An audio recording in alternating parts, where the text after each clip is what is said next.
Hey, did you see this Wall Street Journal headline this week? The House votes to create special Benghazi panel. Pretty straightforward, but there's something missing. Missing are the 4 men who died on September 11th of 2012. Ambassador Christopher Stevens, Sean Smith, Glenn Doherty, and Tyrone Woods.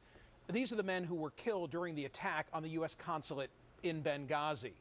They're becoming a footnote in the fight on Capitol Hill as Republicans push the idea that the White House lied to the American people, while Democrats say there was no plan to deceive. But the headline talks about a House committee approved to look into the attack and the aftermath. Now, since the GOP runs the House, they get to make the rules, and one of them is dividing the panel up unevenly with 7 Republicans and 5 Democrats. Democrats, fearing that there'll be a little more than window dressing in this drama, may decide just to sit this one out. Here's Nancy Pelosi's take. The fact is this is a stunt. This is a political stunt. And the fact that, ISA just is damaged goods. They had to move from him to another venue with another chairman. That's what this is. We've been there, done this over and over again. My next guest is the former White House counsel in the Clinton administration and author of the book Crisis Tales, 5 Rules for Coping with Crises in Business, Politics, and Life. Lanny Davis is here. Lanny, I think the administration needs to acquire a copy of your book because in one crisis situation after another, they are not telling it early, they are not telling it all, and they're not telling it themselves. It's very strange when you have facts on your side that are positive facts in answer to the central partisan political charge, which is what this is about, as you correctly stated, charging the White House with deception and cover-up. From the very beginning, they had the answer in their possession, which are 14 drafts of the talking points where the controversial phrase that this horrible tragedy began with a, quote, spontaneous demonstration triggered by protests in Cairo, which we all know was part of a general reaction throughout the Middle East to the anti-Muslim video.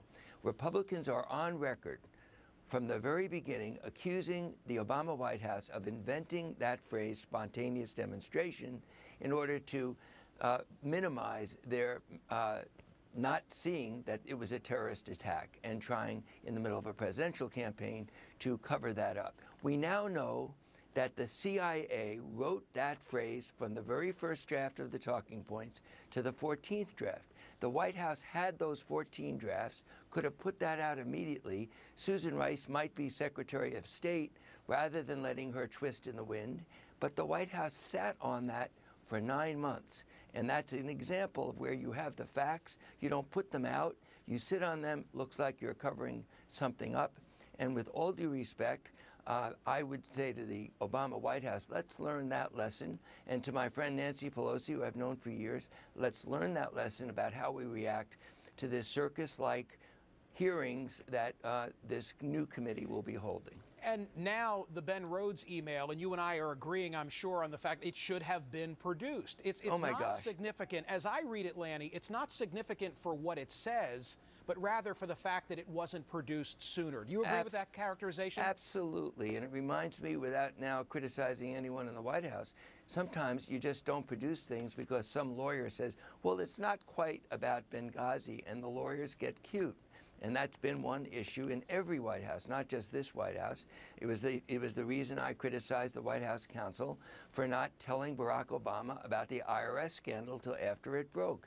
It's legal thinking. Here you have an email that is general about the widespread reaction to the protests relating to the video. But it was put out in the context of trying to brief someone for a talk show on the Sunday morning talk shows. Of course it related to Benghazi, but it wasn't about Benghazi. It was about the broad reaction to the video. Why hold that back? I would even make the argument, even if it's not quite about Benghazi, and you can legalistically say we don't need to produce it, for goodness sakes, it's going to look like you were holding it back. It's a good document. Put it out. 3 quick things, if I can run through them. Yes or no, should the Democrats now participate in this new committee process relative to Benghazi? Absolutely yes, and I ask you back a question. Does it ever make sense to let the other guy have a one-sided argument while you have all the facts? makes no sense whatsoever. I would be in their face, challenging them every time. Who wrote the phrase spontaneous demonstration?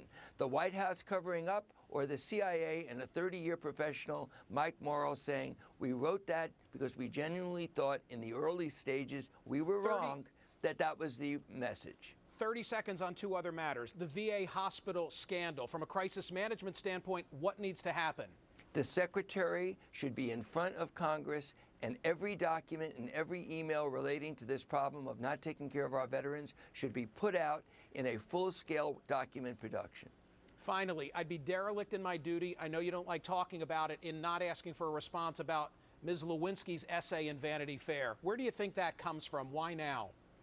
I don't know. I don't want to talk about this subject because of respect for the private life of the Clintons, and certainly this has been dealt with over and over again. I've never had anything but sympathy for Ms. Lewinsky from the very first day, but I also believe that this is a subject that's in her private life that she should get on with, and that I don't want to get into it any longer. It's been fully litigated. Judgments have been made by the American people to forgive weaknesses in private life on all stages, and that's really all I would like to say.